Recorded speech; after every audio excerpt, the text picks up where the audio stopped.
Okay, ladies and gentlemen in internet land,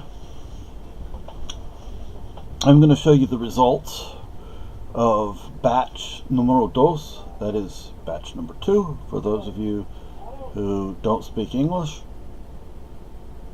of pocket soup, my pocket soup. I'm still letting it dry because it's still a little too moist for me.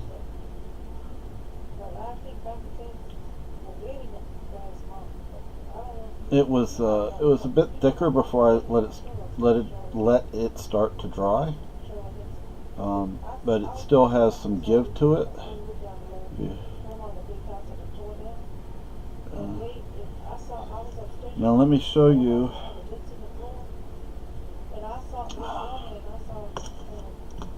Let me show you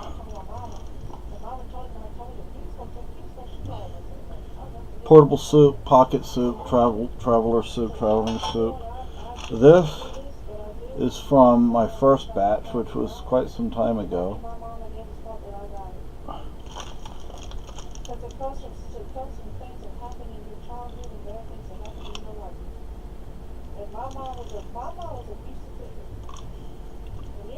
I'm starting to wonder if maybe this cooked a little too much. It looks kind of dark, kind of burned. It doesn't smell burned, but kind of looks that way to me. This was my first batch, and this is my second batch. Notice the difference in color. This is a nice chocolate brown color, and that was more black in color. But it's drying. I have it on this thingamajig that you use to put over your skillet to keep grease from spattering on you, and letting it dry, because that way it gets plenty of air. From time to time I kind of mix it up, and and then I spread it out again, and then let it continue to dry. Sometimes I'll just go piece by piece and turn them over. So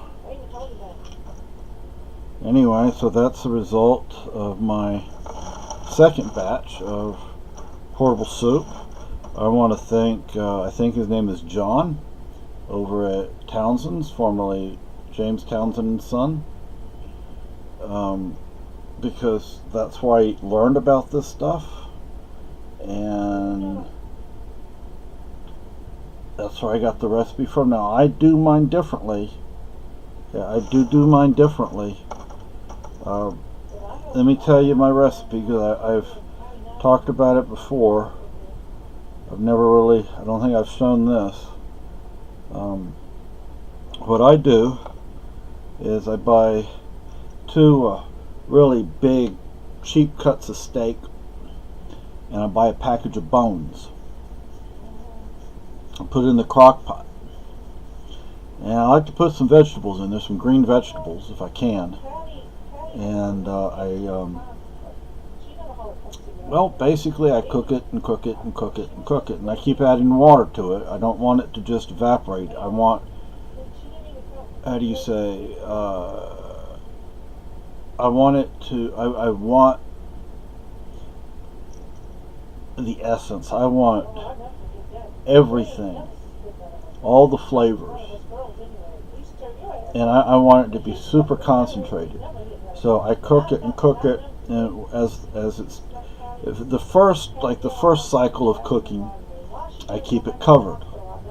But when I'm ready for it to start evaporating, I take the lid off, and it has my crock pot has a clear glass lid, so I can see what's going on to some degree. And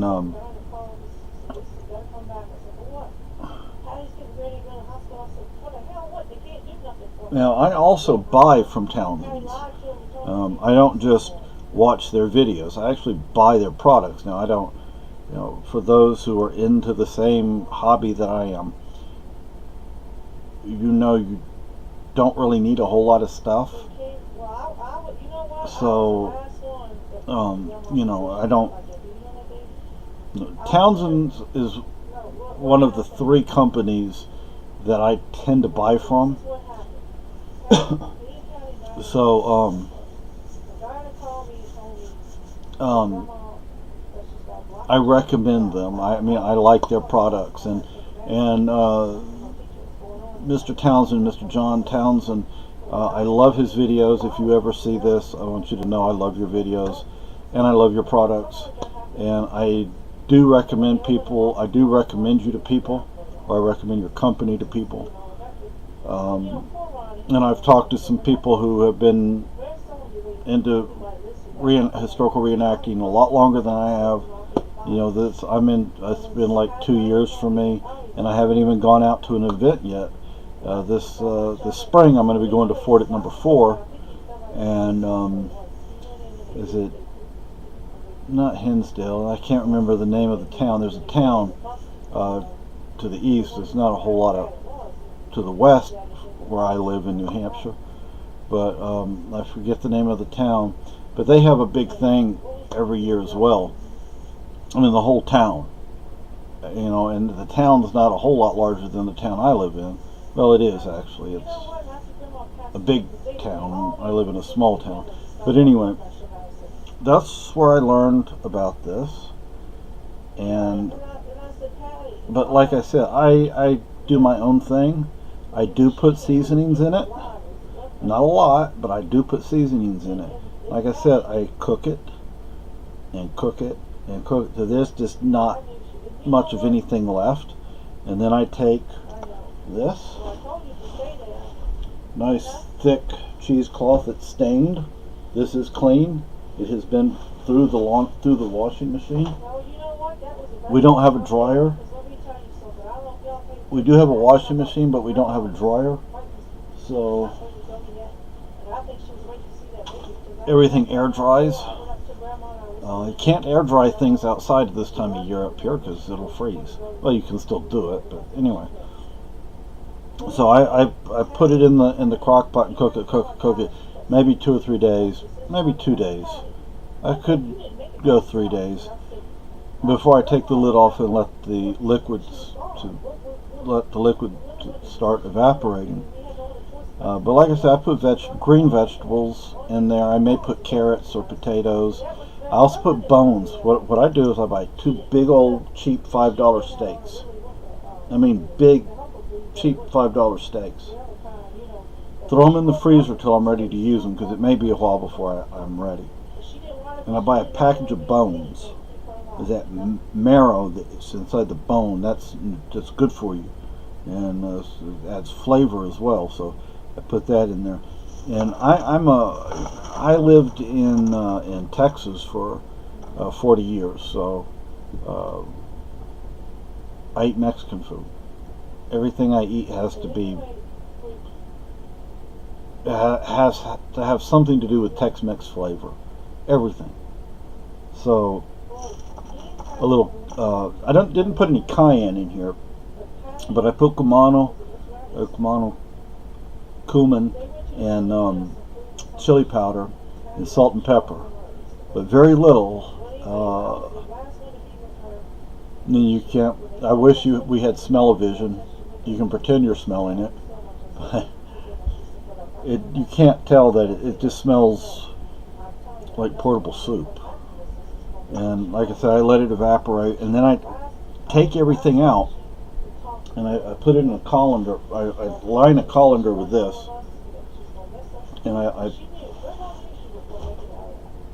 line a colander with that cheesecloth, and then I let the liquid drain through, although I have to push some of it out because all what's left of the meat and things, and then I clean out the crock pot, put the liquid back in there, make sure I get all the pieces of meat out because that'll go bad, and then over time the fat, you let some of it cool, and you can take the fat right off the top, is that'll make it go rancid. So so now you've seen two different. That's from my first batch. Whoops, there's a little piece of it. This is pretty hard compared to the current batch, but like I said, I may have let this one cook too much. I don't know. I won't know till I get out and try it. And then this is my second batch, which looks a lot nicer. Actually looks like a large gun flint. Huh. So I'm still letting this dry. So what I usually do is I lay it out in a single layer on here, and I put it on top of a frying pan. That way there's plenty of air gets through it, gets to it, and it helps dry it. So I hope you like what you've seen. Now when I say I freeze the meat, one reason I like to freeze it is because that way it's easier just to take a knife and cut through it, to cut it up into small pieces, so I can get all of it into the crock pot, because it's not a very big crock pot. So because there are only two of us plus our fur babies. So anyway, thank you for watching.